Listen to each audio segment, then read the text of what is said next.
À Monsieur Bruno Frachon, directeur général du CHUM.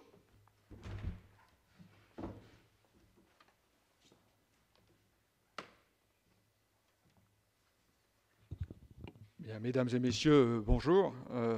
Je crois qu'à quelques semaines de la COP 21, de cette grande conférence qui s'est tenue il y a quelques semaines donc à Paris sur le changement climatique, je crois que c'est une initiative qui tombe sous le sens, hein, que de réunir des experts ou une communauté impliquée dans les études, le suivi, la compréhension des phénomènes du niveau de la mer.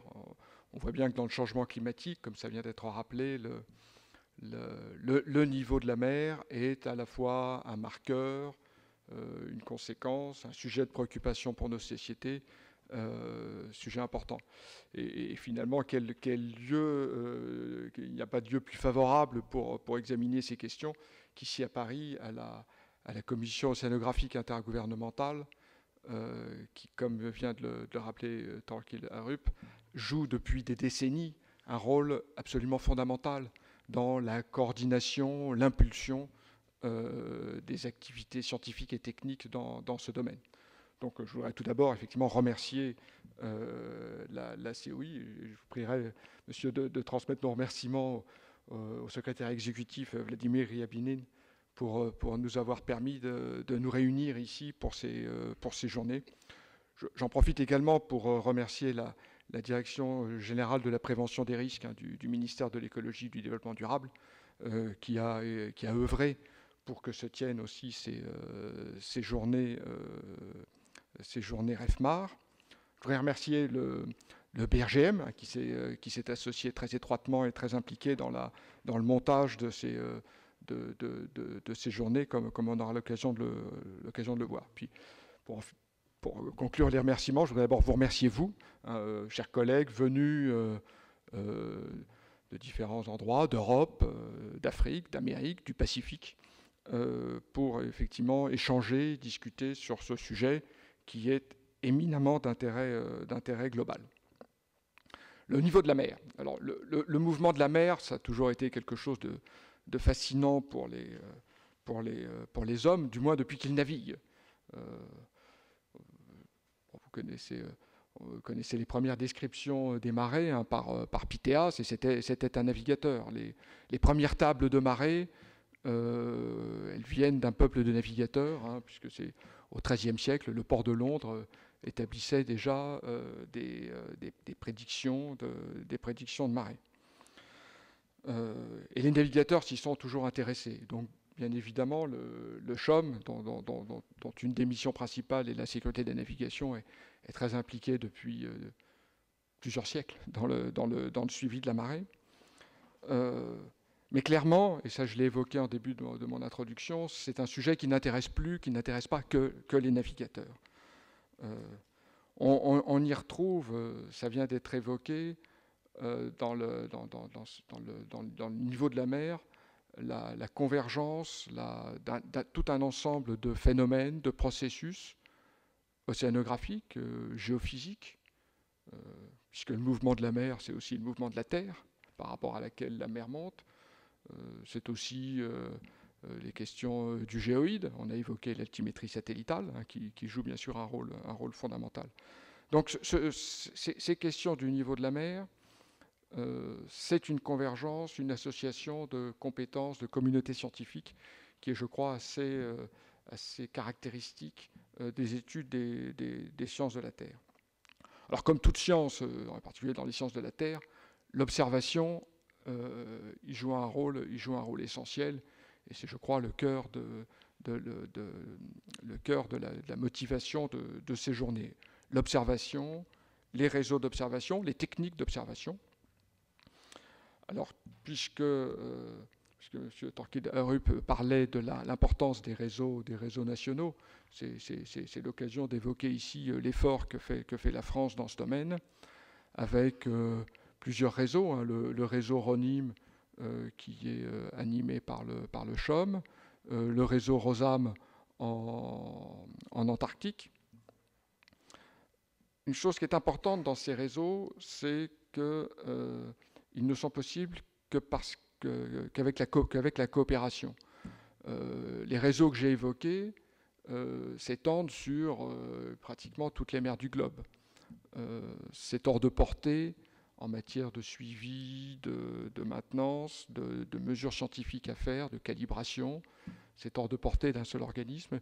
Et on voit tout le bénéfice, et nous on le vit au quotidien, on voit tout le bénéfice qu'il y a à développer et à maintenir les coopérations dans ce domaine. Le niveau de la mer, c'est de l'observation, c'est aussi de la modélisation. Nous disposons maintenant, et je pense que ça, ces journalistes auront aussi l'occasion d'en parler, nous disposons maintenant d'outils qui permettent, à l'aide des observations, de produire des éléments de compréhension, de connaissance, de prévision sur ces évolutions du niveau de la mer. Et si on regarde le parcours de ces techniques de modélisation de la mer sur, disons, les 30 ou 40 dernières années, on ne peut qu'être frappé de l'évolution et des progrès qui ont été faits dans ce domaine. Bon, à titre personnel, je me souviens de quelques travaux pratiques sur la plateforme Coriolis, donc plateforme de simulation analogique, montée par le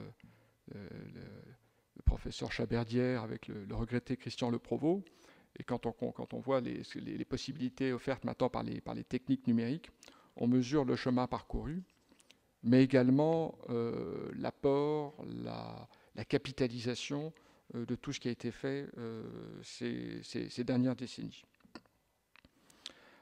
Observer, modéliser le niveau de la mer, c'est un sujet d'intérêt scientifique en soi. Hein. J'ai signalé toutes les questions, toute la convergence de problématiques scientifiques qu'il était nécessaire de réunir pour aborder ces questions-là, mais c'est aussi une problématique d'exploitation pratique, puisque ça a été évoqué, bien évidemment, cette élévation du niveau de la mer, si elle frappe l'imagination, comme je l'évoquais en début de mon topo, c'est aussi parce qu'elle a des conséquences pratiques, parfois catastrophiques, sur nos sociétés.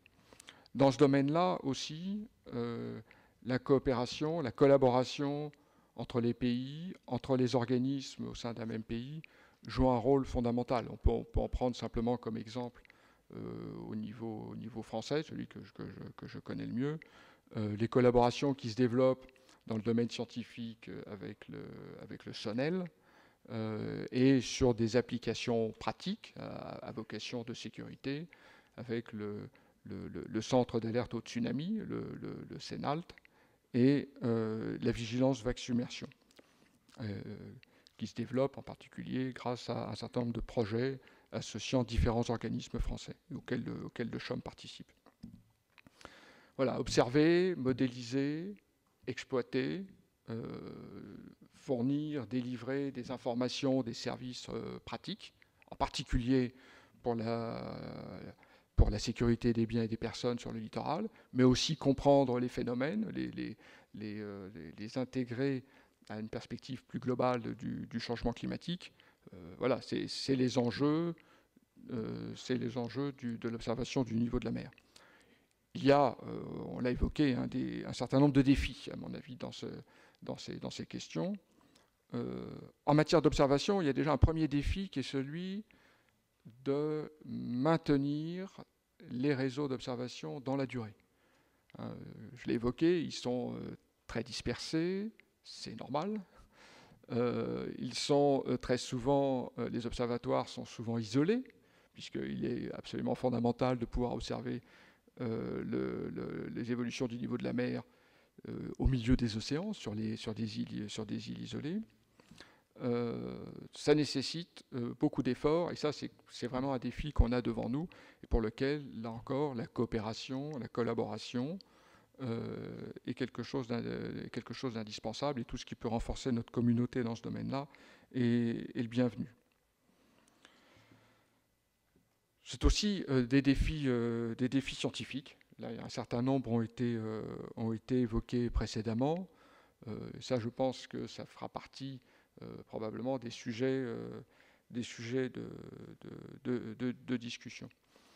Un dernier élément à la fois utile pour la science et pour la compréhension des évolutions du niveau de la mer, c'est un défi particulier sur les données anciennes, dont vous aurez sans doute l'occasion de reparler. Quand on s'inscrit dans une problématique d'évolution à long terme du niveau de la mer, on a bien entendu intérêt à disposer des plus longues séries d'observations possibles. Les scientifiques, les gens qui observent la mer sont par nature patients et nous sommes prêts à passer les prochaines décennies à continuer à l'observer. Mais il est évident que si on peut aussi profiter de ce qui a pu se faire dans le passé, et j'indiquais le fait que le suivi du niveau de la mer a de tout temps intéressé les navigateurs, donc si on peut profiter de ces données passées, on peut gagner du temps. Et il se trouve qu'effectivement, dans un certain nombre de pays, dans un certain nombre de ports, nous disposons d'un patrimoine encore largement inexploité, même s'il commence à être bien exploré, de données anciennes, pour lesquelles se pose bien entendu tout un ensemble de problématiques de calage, d'étalonnage assez complexes, mais qui sont des choses dont je crois qu'on ne peut pas ignorer, en particulier dans la perspective du suivi du niveau de la mer dans le cadre du changement global. Voilà donc un certain nombre de défis: maintenir les réseaux d'observation, exploiter au mieux les données que nous avons déjà, mais qui ne sont pas forcément facilement accessibles, et puis bien entendu de nombreux défis scientifiques. Je pense que ces journées sont l'occasion d'aborder, d'échanger sur ces sujets, de renforcer les liens, les collaborations, renforcer la communauté associée à l'observation du niveau de la mer, parce que, encore une fois, sans une communauté forte, on n'arrivera pas à maintenir de manière efficace et pérenne un réseau d'observation mondial de la mer. Je vous remercie de votre attention.